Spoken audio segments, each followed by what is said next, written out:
संसद के वर्तमान सत्र के दौरान दोनों सदनों के रिकॉर्ड संख्या में लगभग 150 विपक्षी सांसदों का निलंबन होना सरकार व विपक्ष के लिए भी कोई गुड वर्क व अच्छा कीर्तिमान नहीं है। इसके लिए कसूरवार कोई भी हो, किंतु संसदीय इतिहास के लिए ये घटना अति दुखद, दुर्भाग्यपूर्ण व लोगों के विश्वास को आघात पहुंचाने वाला है। और इसी दौरान माननीय राज्यसभा सभापति का संसद परिसर में निलंबित सांसदों द्वारा मजाक उड़ाने का वीडियो वायरल होना भी अनुचित व अशोभनीय है।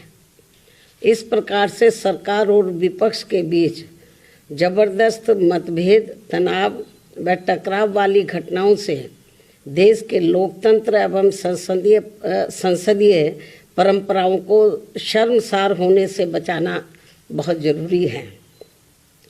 साथ ही विपक्ष विहीन संसद में आम जन के हित से जुड़े देश व आम जनहित से जुड़े अति महत्वपूर्ण विधेयकों का पारित होना भी ये अच्छी परंपरा नहीं है। और यहाँ विश्व के सबसे बड़े लोकतंत्र तथा परम पूज्य बाबा साहब डॉक्टर भीमराव अंबेडकर द्वारा निर्मित यहाँ पवित्र संविधान संसद व अच्छी संसदीय परंपराओं को बचाने की जिम्मेवारी किसी भी एक की नहीं है, बल्कि सभी की है, और जिसे सभी को मिलकर निभाना चाहिए।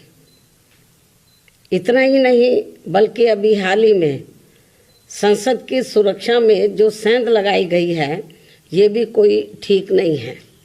ये अति गंभीर व चिंतनीय भी है, और इस मामले में सभी को मिलकर संसद की सुरक्षा की तरफ विशेष ध्यान देना चाहिए। एक दूसरे पर आरोप प्रत्यारोप लगाने से काम नहीं चलेगा, बल्कि इस मामले को सभी को गंभीरता से लेना चाहिए तथा इसके जो भी दोषी व षड्यंत्रकारी हैं तो उनके विरुद्ध सख्त कानूनी कार्रवाई भी होना अत्यंत जरूरी है। तथा ऐसे में इसके खुफिया विभाग को भी अब काफ़ी सतर्क रहने की ज़रूरत है, ताकि आगे कभी भी ऐसी घटना की पुनरावृत्ति न हो सके। इसके अलावा विपक्ष के गठबंधन में बीएसपी सहित अन्य जो भी पार्टियां शामिल नहीं हैं, बीएसपी सहित अन्य जो भी विपक्षी पार्टियां शामिल नहीं हैं, तो उनके बारे में किसी को भी बेफजूल कोई भी टीका टिप्पणी करना उचित नहीं है तथा इससे इनको बचना चाहिए। मेरी इनको यही सलाह भी है, क्योंकि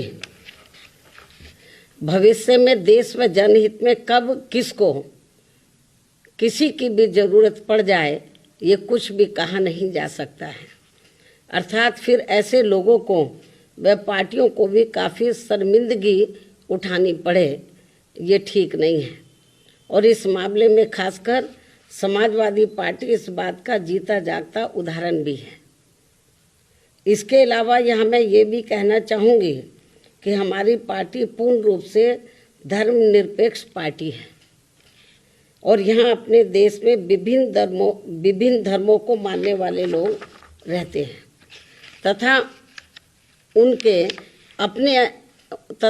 अपने अलग अलग से आस्था के अनेकों स्थल बने हैं, जिन सभी का हमारी पार्टी हमेशा सम्मान करती रही है और आगे भी करती रहेगी। इसी क्रम में यूपी के अयोध्या में नवनिर्मित राम मंदिर का जो अगले महीने उद्घाटन होने के लिए जा रहा है, तो उसका हमारी पार्टी को कोई भी ऐतराज नहीं है। और यहाँ अयोध्या में कोर्ट के आदेश पर सरकार द्वारा निर्धारित की गई जमीन पर जब भी मस्जिद का निर्माण होता है, तो तब उसके उद्घाटन का भी हमारी पार्टी कोई ऐतराज नहीं करेगी। अर्थात हमारी पार्टी सभी धर्मों के स्थलों का पूरा सम्मान करती है लेकिन पिछले कुछ वर्षों से इसकी आड़ में जो राजनीति की जा रही है, जो घिनौनी राजनीति की जा रही है, ये अति दुखद व चिंतनीय भी है, जो नहीं होना चाहिए, क्योंकि इससे अपना देश कमजोरी होगा, मजबूत नहीं, तथा इससे लोगों में आपस में नफरत पैदा होती है, जो ये कतई भी उचित नहीं है।